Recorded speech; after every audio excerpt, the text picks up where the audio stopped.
वेळ आली तर नाव पण घेईन मी, वेळ आली तर नाव पण घेईन मराठीविषयी तुम्ही कसं चालता म्हणून.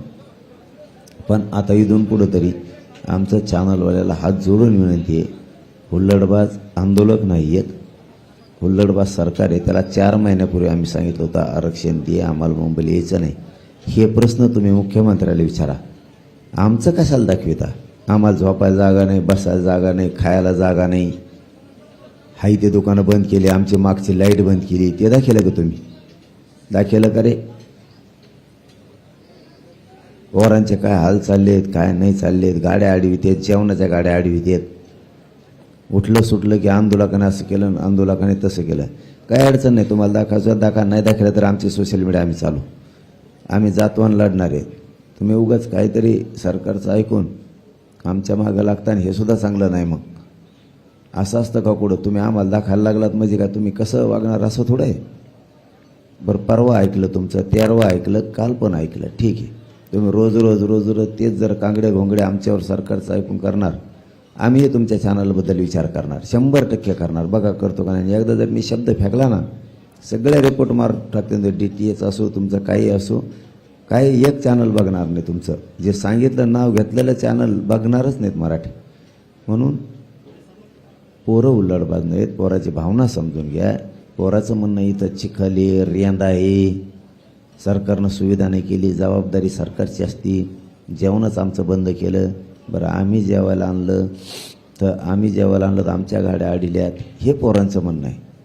तुम्ही उठलं सुटलं की तुमचं तुंतून वाज येता, सरकार सांगा तसं लावा अशा बातम्या, हे लगेच तुम्ही तशा लावता. आम्हाला ते पण रिपोर्ट येत येतं, कोण सांगत आहे, तुम्ही कोण पत्रकार, कोण अँकर, कोणत्या मंत्र्यात जवळचा आहे, ती पण रिपोर्टिंग येते आम्हाला. मी जर नावं सांगितले ना, तुमच्या पायाखालची वाळू सरकन तुमच्यासुद्धा.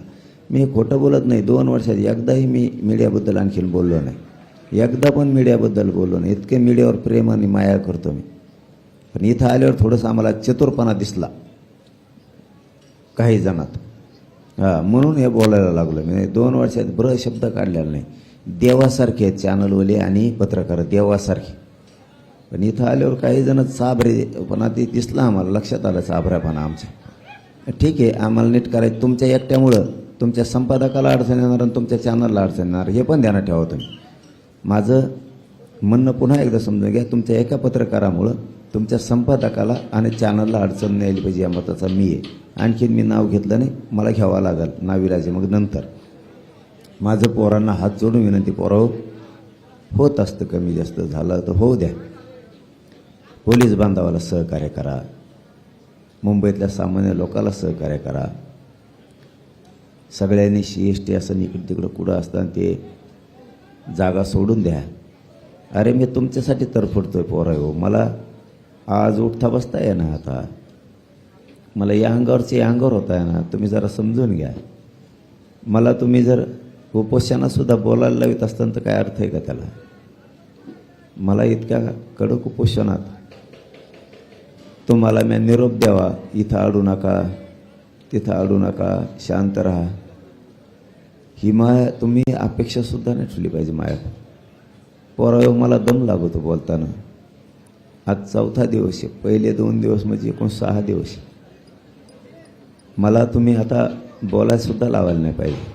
मी तुम्हाला म्हणायला पाहिजे का इकडं उभा राहू नका, तिकडं उभा राहू. तुम्ही मनानेच रस्त्यावर उभा नाही राहिलं पाहिजे, तुम्ही गाड्याने अडल्या पाहिजे मनानेच. मला बोलायला त्रास होईल.